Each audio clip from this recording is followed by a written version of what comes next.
তো জয় কৃষ্ণকালী মায়ের জয়। কেমন আছো তোমরা? আশা করি ভালো আছো। তো আমিও ভালো আছি তোমাদের আশীর্বাদ ও কৃষ্ণকালী মায়ের কৃপাতে। তো আজকে আমি বলবো কৃষ্ণকালী মায়ের আমার চ্যানেলের মধ্যে কৃষ্ণকালী মায়ের প্রায় প্রচুর ভিডিও আছে, এত ভিডিও আছে যে তোমরা যদি যেতে চাও বা যাদের মনে অনেক রকম ডাউট থাকে যাওয়ার নিয়ে, তো তারা একবার আমার চ্যানেলের প্রত্যেকটা ভিডিও তোমরা দেখতে পারো। দেখলে হয়তো সেই ডাউটটা তোমাদের ক্লিয়ার হয়ে যাবে, কিভাবে যাবে, কি নিয়ে যাবে, সে করে যাবে, অনেক নিয়মতত্ত্ব আমার চ্যানেলের মধ্যে যে ভিডিওগুলো আছে ভিডিওর মধ্যে বলে দেওয়া আছে। তোমাদেরকে একবার রিকোয়েস্ট করব, যারা আমি একটি কথা বলে রাখি, অনেকে আছে কিন্তু করে ধরো পয়সার দিক থেকেও কিন্তু করে, আবার ঠিকভাবে রাস্তা জানে না, তো সেই দিক থেকেও এটা কিন্তু আসে। সেই জন্যেই আমি বলবো যে আমার চ্যানেলের মধ্যে একবার ভিডিওগুলো তোমরা দেখে নেবে। দেখে নিলে তোমার ওই যে কিন্তু যে মনে ডাউট একটা থাকে যে কীভাবে যাবো বা কত টাকা খরচা হবে, সেই সব জিনিসগুলো দেখলে হয়তো তোমরা ঠিক বুঝতে পারবে। তোমাদের মনে যে চিন্তাটা থাকে বা কিন্তুটা থাকে সেটি কিন্তু ক্লিয়ার হয়ে যাবে, দূর হয়ে যাবে। তো যারা এখন আমার চ্যানেলটি সাবস্ক্রাইব করোনি, তো আমার চ্যানেলটি সাবস্ক্রাইব করে দাও, যুক্ত থাকো আমার চ্যানেলের সাথে ও কৃষ্ণকালী মায়ের সাথে, তাহলে তোমরা কিছু জিনিস আরও বুঝতে পারবে। আরেকটি কথা বলে রাখি, অনেকেই আছে যারা ভিডিওটা ফুল দেখে না, একটু দেখে কিন্তু আবার কেটে দেখে। তো তাদেরকে আমি একটি কথা বলবো, তোমরা যদি ভিডিওটা ফুল না দেখো তাহলে কিছু জিনিস তোমরা বুঝতে পারবে না, আর কিছু জিনিস না বুঝতে পারলে তোমাদেরই প্রবলেম হবে। তো সেই জন্যই বলি যে ফুল ভিডিওটা তোমরা দেখবি, ফুল ভিডিওটা দেখলে কিছু জিনিস তোমরা নিজেই বুঝতে পারবে। তো আজ অনেকই ভিডিও বানাচ্ছি কিন্তু হয়তো একটি কথা বলিনি আমি, তো বলি আজকেই বলছি যে আমার ভিডিও তোমাদের কেমন লাগে অবশ্যই কিন্তু তোমরা কমেন্ট করে জানাবে, অবশ্যই কিন্তু কমেন্ট করে জানাবে। আজ প্রচুর ভক্ত আছে যারা আমার চ্যানেলের ভিডিও দেখেও কিন্তু কৃষ্ণকালী মায়ের মন্দির যাচ্ছে, তারাও কিন্তু আমাকে কমেন্ট করছে যে দাদা তোমার ভিডিও দেখে কিন্তু আমি মন্দিরে গেছিলাম। আমি যতদিন কৃষ্ণকালী মায়ের মন্দির যাই সেদিন একজন বলতে পারো একজন আমার সাবস্ক্রাইবার, তো তার সাথে আমার মন্দিরে যাই দেখা, সে বলছে দাদা আমার থেকে বড় বটে, তো আমাকে দাদা বলছিল। তো আমি তার সাথে পরিচয় করলাম যে আমাকে ভাই বলো, আমি তোমার ছোটো ভাইয়ের মতন। তো বলছে ভাই তোমার ভিডিও দেখে কিন্তু আমি খুব সহজেই এসেছি।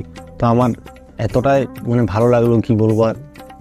তো এরকমভাবে আমি চাই যে আমার ভিডিও দেখে আরও অনেকেই যাতে মায়ের মন্দির খুব সহজেই যেতে পারে, যাদের মনে অনেকেই কিন্তু আছে তারা কিন্তু মায়ের মন্দির খুব সহজেই যেতে পারে।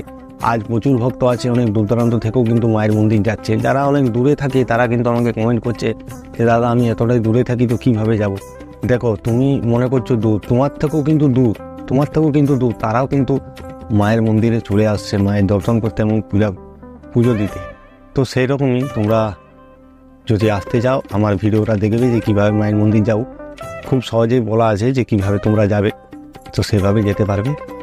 আর অ্যাড্রেস তো আমি বলেই দিয়েছি যে তোমাদেরকে প্রথম বর্ধমান দিয়ে 5 নম্বর ইজিরাবাদ কিরণ সংঘ ক্লাব যাবে, ক্লাবের কাছেই দেখতে দেবেন মন্দির আছে। তারপরে সোজা গলি যাওয়ার পর একটি ফ্ল্যাট আছে, ফ্ল্যাটের পাশ দিয়ে একটি ছোট্ট রাস্তা দিয়ে কৃষ্ণকালী মায়ের মন্দির যেতে হয়।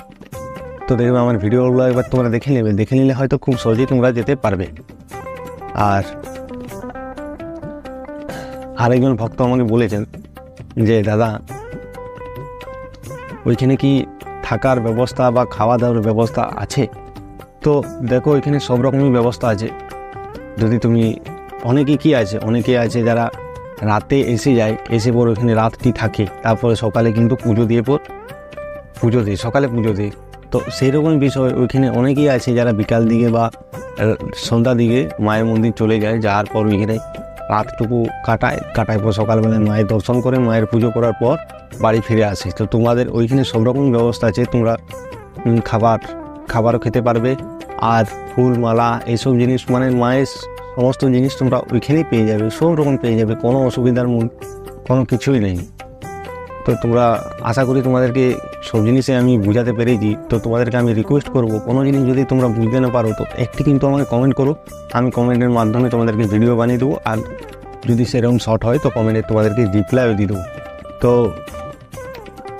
আজকের ভিডিওটা এখানেই শেষ করছি, আর বেশি বড় করছি না। কিন্তু তোমাদেরকে একটি কথা বলে রাখি যে আমার ভিডিও কেমন লাগে অবশ্যই কিন্তু কমেন্ট করে জানাবে। আর এইভাবেই তোমরা আমার পাশে থেকো, এইভাবে আমার ভিডিও দেখতে থাকো, আর কৃষ্ণকালী মায়ের সাথে যুক্ত থাকো। আর যারা এখনও কৃষ্ণকালী মায়ের ছবি প্রতিষ্ঠা করোনি, তো অবশ্যই কৃষ্ণকালী মায়ের ছবি প্রতিষ্ঠা করো। ছবি প্রতিষ্ঠা করলে খুবই ভালো হয়। মায়ের নাম জপ করো, মায়ের নাম তো অবশ্যই জপ করতে হবে। মায়ের নাম জপ করলেই কিন্তু মনের ইচ্ছা পূরণ হয়, স্বপ্ন পূরণ হয় এবং মনের যে কষ্ট, রোগ জ্বালা, বিপদ সব কিন্তু দূর হয়ে যাবে। শুধু মায়ের নাম জপ করো। কেমন করে করবে? জয় কৃষ্ণকালী মায়ের জয়, মন প্রাণ ভক্তি ভরে কিন্তু মায়ের পুজো করো আর নাম জপ করতে থাকো। দেখো যেমনই তোমার সমস্যা হোক, সমস্যা কিন্তু দূর হয়ে যাবে। তো আজকের ভিডিওটা এখানেই শেষ করছি, বেশি বড় করছি না, আরও আসছি নেক্সট ভিডিও নিয়ে। তো যারা এখন আমার চ্যানেলটি সাবস্ক্রাইব করোনি, তো আমার চ্যানেলটি সাবস্ক্রাইব করে দাও। যুক্ত থাকছেন কৃষ্ণকালী মায়ের সাথে ও আমার চ্যানেলের সাথে। তো তোমরা সবাই একবার বলো, জয় কৃষ্ণকালী মায়ের জয়।